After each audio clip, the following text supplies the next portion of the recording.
everyone, and welcome to our latest edition of Theater in Multiculture. I'm Grace Chin, the General Manager of Ruby Slippers Theater, and we are really proud to have with us today Carmen Aguirre. She is a Chilean-Canadian theater artist and author. Welcome, Carmen. Thank you for having me. It's great to be here. Before we get started, we would like to acknowledge that we are zooming in from the ancestral lands of the Musqueam, Squamish, and Tsleil-Waututh peoples. Carmen, would you like to add to the land acknowledgement at all? Yes, I'm very happy and grateful to be on Squamish land currently. I'm from South America, which is actually Abya, and Chile, which is actually Wallmapu. And part of my heritage is Diaguita, which is north of Santiago. So I'm just happy to be in what we call the Americas, Turtle Island and Abya, and specifically the Squamish Nation right this minute. Yeah. I've been here probably 20 plus years now by this point. You've lived and worked here for quite some time as well, I understand.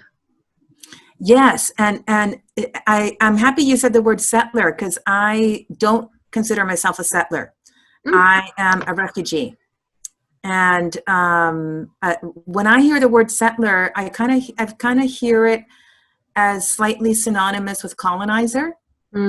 And I think it's really important to make the distinction between an immigrant, a refugee, and a settler, because when I hear that term being used, I kind of go, well, it's kind of, I don't think, Grace, that you're a colonizer, which is a whole other discussion, right? Understood. And I think it kind of, if just a group of people moving from one place to another means that they're colonizing somebody, I think it's kind of reductive, I suppose, and it takes away from the real colonization that has occurred on this land and continues to occur. But that's an aside, and it's something that I keep bringing up because I think it's important to bring into the discourse as somebody who does not identify as a settler but is actually a refugee. And yeah, so back to your question, I first arrived in Canada in 1974 when I was a child as a refugee. But then I went back to South America and spent pretty much most of my youth from the ages of 11 to 22 in South America. And then I came back in 1990 to go to theater school. And my plan, which of course, plans never work out, right? was that I would go to theater school here for 3 years. I went to Studio 58. And that as soon as I graduated, I would go back and I would live in Santiago, Chile, and be a theater person there. But then, of course, I graduated here and I had a massive student loan that took me about 10 years to pay off. And that in that time, I started creating many projects here, creating a lot of work here. And then next thing I know, 30 years had passed. But that was the original plan, to go back. And then like 30 years passed, and I've spent my entire adult life here, which has been fantastic. And I still have this fantasy that I am going to go back to Santiago and do something. And I mean, I don't have a job there, which is basically why I haven't gone back. Understood. Yeah. But I still have this fantasy that I'm going to go and spend some real time there and do some work there. Yeah.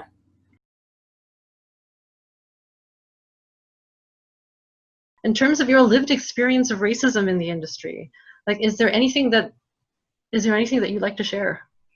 Well, okay, here's the thing. Of course, I believe that there is systemic racism in the theater, and it's something that I have been really on the forefront of, the battle to change that in the last 30 years at great personal cost. And right now, it's kind of fashionable to say you're a BIPOC person. It certainly was not only not fashionable, but it led to doors being slammed in your face to identify as a BIPOC person not that long ago. So in dealing with the systemic racism question, I don't believe in punishment or calling out individuals or blaming people. So yes, I have long lists of companies and people that I could name right now, and I'm not going to, because I don't believe that that is the answer. I don't believe in divisiveness. I believe in solidarity and fortifying our community instead of purging. And I believe that every single person in the theater community across Canada has good intentions, right? So we're not talking here about, the Minneapolis Police Department. We're talking here about the Canadian theater community, right? So yes, there are many lists, and there are many things that I could say that would probably be quite shocking and quite unbelievable. I'm sure they would be quite shocking and unbelievable about experiences of racism that I have had, especially when I was young, right? But what I can say is that I spent the vast majority of my career, for lack of a better term, being the only one, right? So being the only person of color in the room. And when I'm talking to white liberal feminists about this, and it's very hard for some white liberal feminists to wrap their brains around what I'm talking about, I just like to say it's the equivalent of imagine you're the only woman in the room. Always. Like whether it's a panel, whether it's a rehearsal hall, whether it's a stage, whether it's a jury, whatever it is. Imagine that you are always the only woman in the room and you are dealing with men who can't understand why that might be an issue. So I can say that is something that has been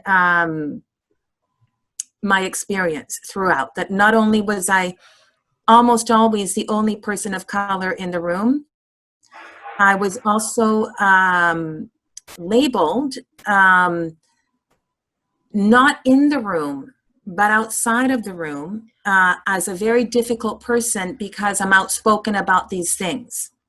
So I know for a fact that I lost many, many, many jobs, and I do know this for a fact, because people would not hire me because, oh, she might be difficult.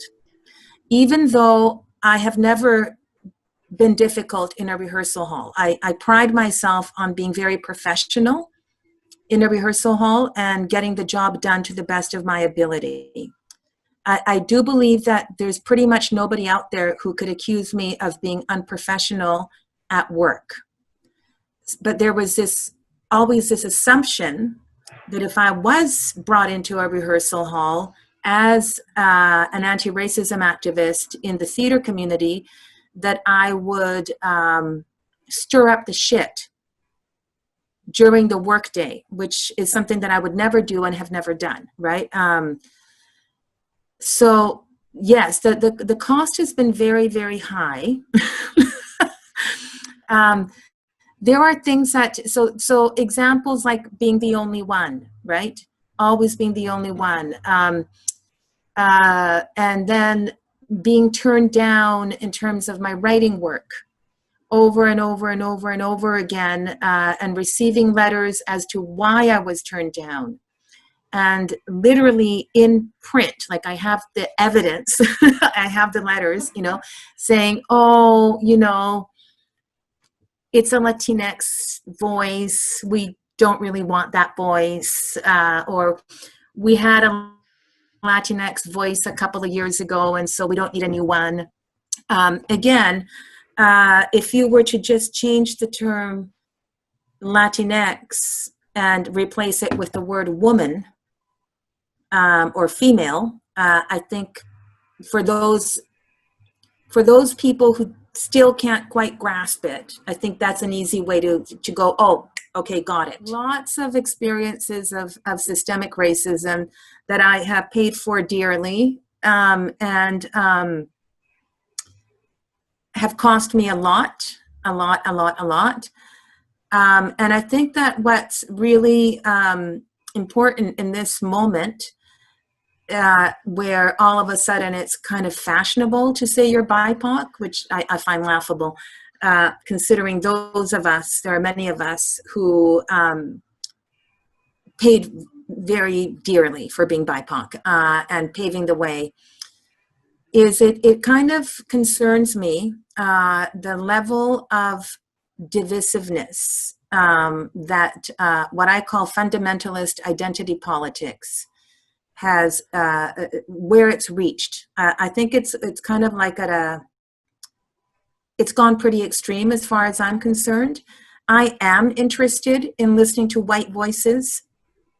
I am interested in forging coalitions, allyships, in fortifying our community. I do not believe that just because somebody's BIPOC, they have something interesting to say. I think that in and of itself is essentialist and racist.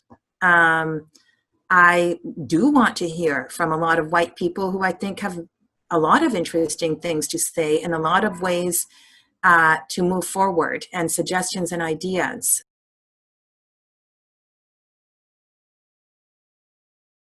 Is in terms of the intersectionality of it all, you know, of yourself as, for want of a better term, let's say BIPOC, a BIPOC woman, a Latinx, you know, BIPOC woman, who is also a woman, you know, and how that might have, and how just the mere fact of being, of existing as this, has that helped you or hindered you in terms of your career?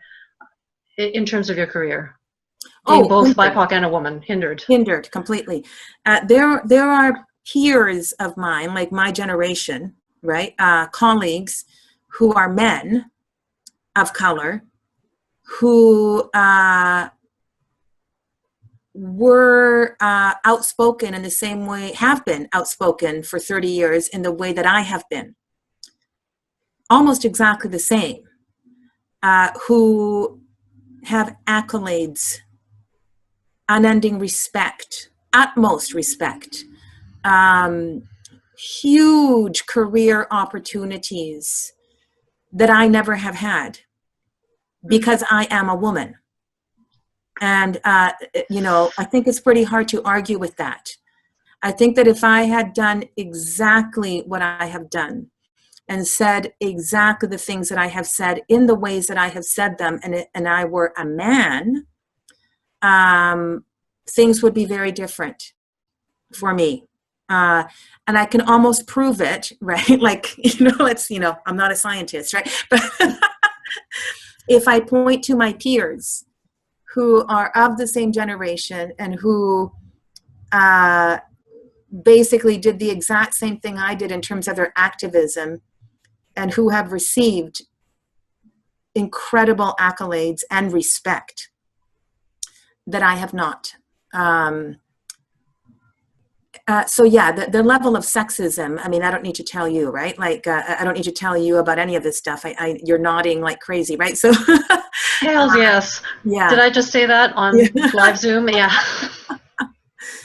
Like the misogyny, the sexism, the racism. Here's the thing, right? That the theater community outside of society. The theater community is not a utopia.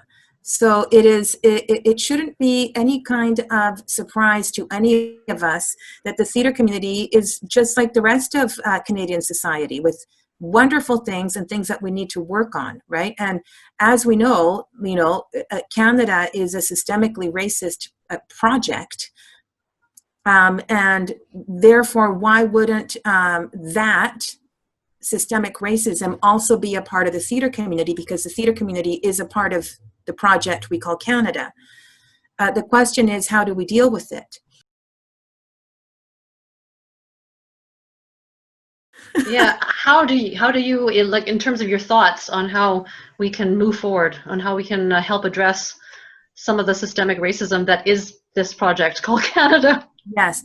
Well, I mean, here's the thing. I don't know how to move forward, but I think that one of the things that we need to know is what our vision is. So, like, what is the ultimate vision? And I think once we know what that is, and of course, it's going to be different for every person and for every organization, but once we know what that is, then we can start to go, oh, interesting. How do we get there?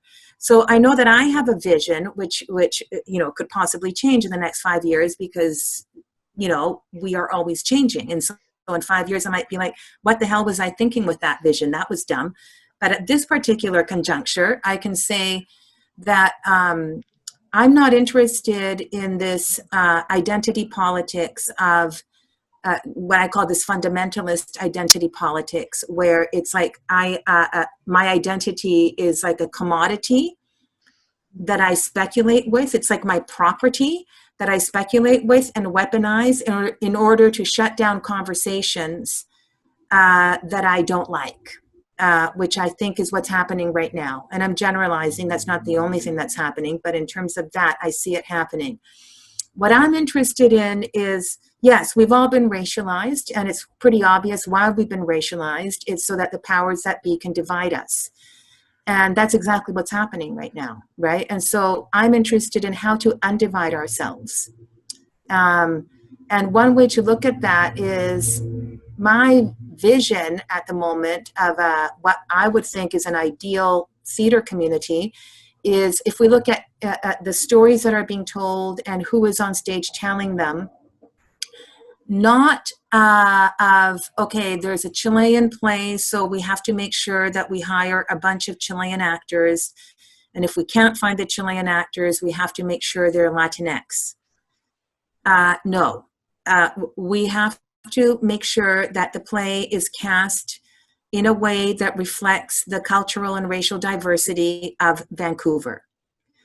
So if I were to put on my play, The Refugee Hotel, right now in Vancouver, I wouldn't be so interested necessarily in just making sure that all the Chilean characters in it are played by Latinx people. It would be like, okay, 40% of the population of Vancouver is Asian. I'm more interested in that kind of casting and that kind of directing and design, right? So that it's not about segregation. Right? Oh, here's the Latinx play over here. Oh, here's the Black play over there. Or here's the white play over there. I've put a lot of thought into this, and it would take me hours to actually get into the details. But that would kind of be the title of the book, because it would probably take a book. So I guess what I'm saying is that what I just said might sound controversial, and it might sound too simple. But I have actually put a lot of thought in how to get there, because I do believe that eventually I would like to live or work in a theater community where anybody can play anything. And I know that's a very controversial thing to say.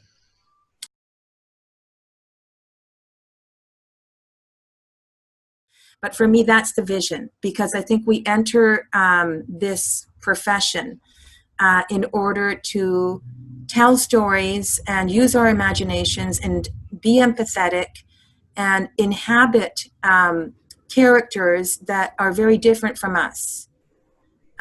So that if I'm only ever going to play a Latina woman, that's not interesting to me. And the question is, if you're going to play, let's say a person who's not Latinx was going to play a Latinx character, what would that experience be like for them? What is the experience of inhabiting a Latinx character? How can we help them do that so that they're not, perpetuating a stereotype? How do we help them do the right kind of research in order to play a Latinx character?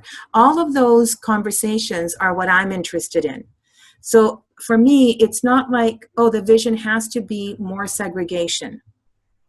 The vision has to be much bigger than that. And how do we get there? Well, right now, the way we get there, so the vision is a commons, right? And right now we're in kind of like a sovereigns.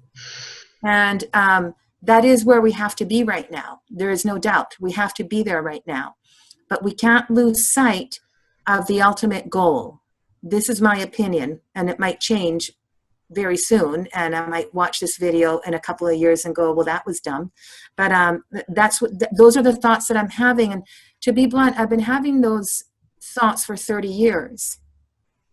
And the most shocking thing to me when I entered the theater community, first as a student and then, as a graduate of theater school, was to find out that I was Latina. So that is to say, of course, I knew I was Latina, but I thought that once I entered the theater community, that wouldn't matter. So it's ever since I started theater school that I've been having this vision of what would a truly, truly diverse theater community look like, and what would a truly diverse stage look like, and theater season look like. And I don't mean just diversity in terms of race, I mean diversity in terms of perspective. I think that, so for example, there's one school of thought at the moment that is really calling for every kind of like white artistic director should step down and, let's make sure that we have, an Indigenous or a Black or a person of color take those slots. I understand that, and a part of me goes, yeah, it's now or never, bad. Let's just do it. Like, what the hell? Like, how much longer do we have to wait? What is it going to take? So I totally get that, and at the same time, I go, well. So is that the answer? We leave a bunch of people unable to feed their families, and people who have, dedicated their entire lives to this community are now out on the street. Because again, we're not talking about the Minneapolis police force. We're not talking about Trump, right? We're not talking about some multinational corporation that is destroying the climate and the land and Indigenous people. We're talking about our colleagues. We're talking about our colleagues in the theater community. So for me, it's just too easy to go, get rid of them. Well, no, they're our colleagues. They're not Trump, and they're not the Minneapolis police force. Let's get really clear here. So, then I think, well, should the transition period be some kind of co-artistic directorship, right? Where if you have a company that has historically been led by white people and is currently still being led by white people, do you get somebody, from the Indigenous, Black, or people of color community not to be an assistant, not to be sub, but to be next to the artistic director? And maybe that will work. And then that brings up the question of funding. How do we pay for that? Which I'm aware of the funding question. I mean, I'm a core artist at Electric Company Theater, so I understand the workings of a company, and so much of it, if not all of it, comes down to budget, right? Of course, we would all love to do so many things. How the hell are we going to pay for it? So I guess what I'm saying is, do I believe that somebody who has dedicated their entire life to the theater should be kicked to the curb because they're white? No, I don't believe that, even though I understand the sentiment. I also have thoughts about boards, and I think that boards, we need to get rid of them. Okay, because I feel they're a huge piece of this, right? Yes. If you think about it. Yeah, we don't need them. Get rid of them. No, really, like, what the hell are they doing, right? Like, why do we have them? And 9 times out of 10, they know nothing about the arts, they don't have their finger on the pulse of these kinds of conversations that you and I are having right now, which is the conversation that's happening right now in Canada. They don't even know about these conversations. That's right. All they know is that BIPOC is fashionable, and let's get one in there somehow. Yeah. And whether they do anything about it is completely beside the point, right? Like, just get rid of the whole board system. Get rid of it. That's my point of view. And, again, BIPOC may be fashionable now, but it never was when I was, when I started my activism, which was 30 years ago. And the price that I have paid for that has been so high, so high, you know. So I think it's really important that we always acknowledge those of us who came before, you know. And I had incredible mentors, you know, like Lorena Gale, who's no longer with us, Ayana Miracle, who's no longer with us. Yeah. Thank God for them. We're, you know, in hashtag COVID life, and we're now facing a lot more, well, we're facing different interactions now, I guess. And some of that is out of necessity.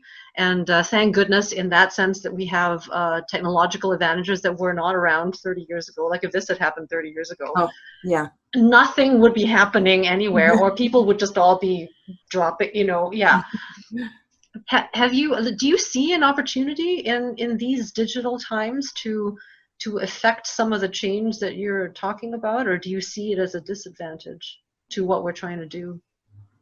No, I think it's an advantage. I mean, like in terms of, you know, artistically, for example, the electric company, we just did a project that we presented live a couple of weeks ago at Ambleside Park. That was a commission by the National Arts Center called Grand Acts of Theater. So we assembled 23 performers that reflect the diversity of Vancouver. And we created this live theater piece, which we also filmed in a very specific way with 4 cameras. And we made the filming a part of the performance. And now we've got the rough cut of the video, which will be shared through NAC channels once it's ready. And not only, you know, all modesty aside, do I think the video is beautiful. We tried to create content that really speaks to what we see is going on right now. You know, it's content that has a very clear point of view on how we feel about cancel culture, which has been going on, that we have witnessed on social media. So that's just one example of what I've been up to in the last couple of weeks. I'm also working on a commission from the Stratford Festival, like a little digital commission from the Stratford Festival, where you know, it's going to be audio but and animated by this wonderful illustrator who lives in Haida, and then original composition by Marcelo Puente, who's a Chilean-Canadian musician who lives in Ontario. Yeah, a bunch of other projects. I'm about to go into workshop with a new project that I'm just starting to work on with the electric company, based on the life of 1920s photographer and revolutionary Tina Modotti. She was from Italy. And she had an extraordinary life and left behind stunning photographs from her photographic career, basically. So we're going into workshop for that. Was there anything that you wanted to add that you feel, oh, you know, we could have touched on that a little bit more, or, you know, there's just something that I want to say?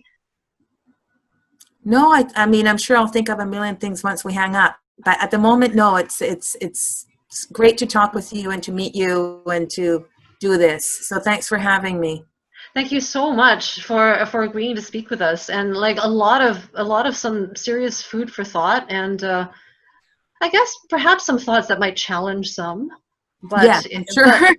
But if there was ever a time to be challenged, I think this would be it.